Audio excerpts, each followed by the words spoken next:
La guerra entre Irán e Irak, también conocida como la Primera Guerra del Golfo Pérsico, fue un conflicto que duró de 1980 a 1988. Fue una guerra devastadora y brutal que tuvo un profundo impacto en ambos países y en la región más amplia de Oriente Medio. La guerra comenzó el 22 de septiembre de 1980, cuando el ejército iraquí, bajo el liderazgo de Saddam Hussein, lanzó una invasión a gran escala de Irán. El gobierno iraquí justificó sus acciones afirmando que Irán estaba apoyando a los rebeldes kurdos y buscando derrocar al régimen. Sin embargo, se cree ampliamente que la invasión fue una medida estratégica de Saddam Hussein para consolidar el poder y asegurar el acceso a la provincia iraní de Juzestán, rica en petróleo. La fase inicial de la guerra vio rápidos avances por parte del ejército iraquí, capturando ciudades fronterizas iraníes clave y adentrándose profundamente en territorio iraní. A pesar de haber sido tomado por sorpresa, Irán movilizó rápidamente sus fuerzas armadas y montó una resistencia decidida contra las fuerzas iraquíes. La guerra se convirtió rápidamente en un punto muerto, con ambos bandos enfrascados en un conflicto brutal y sangriento. Se caracterizó por la guerra de trincheras, ataques con armas químicas y ofensivas a gran escala que resultaron en numerosas bajas en ambos bandos. La guerra también vio un uso extensivo de ataques con misiles y bombardeos selectivos de ciudades e infraestructura civil. Una de las características definitorias de la guerra Irán-Irak fue el uso extensivo de armas químicas. Ambos bandos emplearon gas mostaza, agentes nerviosos y otras toxinas mortales, causando inmensos sufrimientos y efectos a largo plazo en la salud de soldados y civiles por igual. El uso de armas químicas violó las normas internacionales y provocó la condena de la comunidad internacional. La guerra también vio una participación extranjera significativa, con varios países brindando apoyo tanto a Irán como a Irak. Irán recibió el respaldo de Siria y Libia, mientras que Irak fue apoyado por los estados árabes vecinos, así como por Estados Unidos, la Unión Soviética y varios países europeos. Este apoyo externo prolongó el conflicto e intensificó su naturaleza destructiva. A medida que la guerra se prolongaba, tanto Irán como Irak sufrieron graves dificultades económicas y agitación social. El prolongado conflicto agotó sus recursos, perturbó sus economías y provocó una pérdida significativa de vidas. La guerra también exacerbó las tensiones políticas existentes dentro de cada país, así como las tensas relaciones entre Irán y la comunidad internacional. A pesar de los numerosos intentos de negociaciones de paz, la guerra continuó durante 8 largos años antes de finalmente llegar a su fin. En 1988 las Naciones Unidas negociaron un alto el fuego, pero los problemas subyacentes y las tensiones entre Irán e Irak estaban lejos de resolverse. La guerra Irán-Irak dejó un impacto duradero en ambos países. Se cobró la vida de cientos de miles de personas, y resultó en una destrucción y desplazamiento generalizados. La guerra también condujo a cambios significativos en la dinámica regional, con Irán emergiendo como un actor más asertivo e influyente en el Medio Oriente. Hoy en día, las cicatrices de la guerra Irán-Irak todavía son visibles en el tejido político, social y cultural tanto de Irán como de Irak. La guerra sirve como recordatorio de las devastadoras consecuencias del conflicto armado, y la importancia de la diplomacia y la resolución pacífica de las disputas. Comprender las complejidades de la guerra Irán-Irak es vital para comprender el panorama geopolítico actual de Oriente Medio. Destaca las tensiones y conflictos de larga data que continúan dando forma a la región hasta el día de hoy. Mientras reflexionamos sobre la guerra entre Irán e Irak, debemos esforzarnos por aprender de la historia y trabajar para lograr resoluciones pacíficas. Solo a través del diálogo, la diplomacia y la comprensión podemos esperar construir un mundo más estable y armonioso. La guerra Irán-Irak demostró ser un conflicto agotador y prolongado, poniendo a prueba la resolución y la resiliencia de ambas naciones. A medida que la guerra se intensificaba, los combates se volvieron cada vez más feroces y brutales. La guerra vio varias ofensivas importantes lanzadas por ambos bandos en un intento de ganar la ventaja. Batallas como la batalla de Khorramshahr y la batalla de Basora resultaron en numerosas bajas y una gran destrucción. Durante el transcurso de la guerra, tanto Irán como Irak enfrentaron desafíos logísticos, ya que el suministro de tropas y el mantenimiento de recursos adecuados se volvieron cada vez más difíciles. La guerra tensó sus economías y provocó escasez de bienes esenciales, incluidos alimentos, medicinas y combustible. La comunidad internacional vio cómo se desarrollaba la guerra con una mezcla de preocupación y frustración. Los esfuerzos para mediar y lograr un acuerdo negociado a menudo encontraron resistencia y escepticismo por parte de ambas partes. En un intento por romper el estancamiento, tanto Irán como Irak buscaron apuntar a la infraestructura económica y militar de cada uno. Las instalaciones petroleras, las rutas de suministro y las principales ciudades se convirtieron en objetivos principales para ataques aéreos y ataques con misiles. La guerra también fue testigo de varios enfrentamientos navales importantes, ya que Irán buscaba interrumpir el transporte internacional de petróleo en el Golfo Pérsico. Estas acciones, como el hundimiento de Luz Stark por las fuerzas iraquíes y la extracción de petroleros, exacerbaron las tensiones y amenazaron el suministro mundial de energía. El conflicto cobró un alto precio entre los civiles, que fueron los más afectados por los combates. Hombres, mujeres y niños inocentes se enfrentaron a los horrores de la guerra, soportando bombardeos, desplazamientos y la pérdida de seres queridos. Las mujeres desempeñaron un papel crucial en el esfuerzo bélico, tanto en primera línea como en roles de apoyo. Muchas se unieron al ejército y lucharon junto a sus homólogos masculinos, mientras que otras trabajaron en hospitales, fábricas fábricas y otros sectores esenciales. La guerra también tuvo implicaciones significativas para la población kurda de Irak en un intento de sofocar la disidencia interna y ganar influencia contra Irán. El régimen de Saddam Hussein reprimió brutalmente a los kurdos, lo que provocó miles de muertes y desplazamientos generalizados. A medida que la guerra se prolongaba, tanto Irán como Irak enfrentaron crecientes críticas internacionales por sus abusos contra los derechos humanos y violaciones del derecho internacional.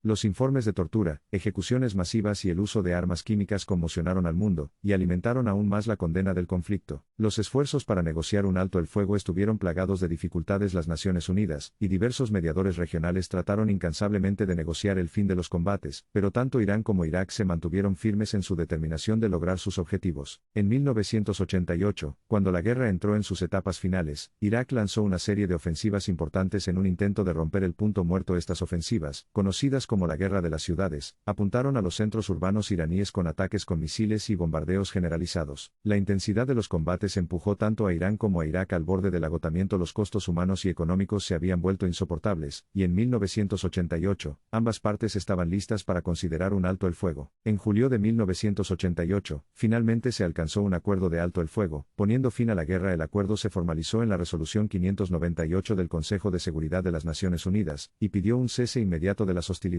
Se estima que la guerra resultó en cientos de miles de bajas, con muertes de civiles que superan con creces las pérdidas militares. El número exacto de muertes sigue siendo incierto, ya que muchos cuerpos nunca fueron recuperados ni identificados. La guerra Irán-Irak dejó un impacto duradero tanto en las naciones como en la región en general. Polarizó aún más el Medio Oriente, y contribuyó a las tensiones sectarias en curso que continúan dando forma al panorama geopolítico contemporáneo. La guerra también tuvo implicaciones geoestratégicas significativas, ya que llamó la atención de las principales potencias mundiales, y dio forma a sus políticas en la región. Estados Unidos, por ejemplo, brindó apoyo a Irak en su lucha contra Irán, viendo el régimen de Saddam Hussein como un contrapeso al gobierno revolucionario en Teherán. Las secuelas de la guerra provocaron cambios políticos y sociales significativos tanto en Irán como en Irak. En Irán, el conflicto solidificó el poder de los elementos antioccidentales de línea dura dentro del gobierno, mientras que en Irak, contribuyó a la consolidación del poder de Saddam Hussein y su creciente autoritarismo. La guerra Irán-Irak tuvo un profundo impacto en la memoria colectiva, y la identidad nacional de ambos países engendró un sentido de resiliencia, sacrificio y orgullo nacional que continúa resonando entre iraníes e iraquíes hasta el día de hoy. Si bien la guerra pudo haber terminado oficialmente en 1988, su legado continúa dando forma a la política y la dinámica de Oriente Medio. El conflicto sentó las bases para futuros conflictos, y sentó las bases para las luchas en curso de la región por el poder y la influencia. Al reflexionar sobre la guerra entre Irán e Irak, es crucial recordar el inmenso sufrimiento humano, y la importancia de las resoluciones pacíficas a los conflictos. Los recuerdos y lecciones de esta devastadora guerra deberían servir como recordatorio de las devastadoras consecuencias de los conflictos armados, y la urgente necesidad de diplomacia y comprensión.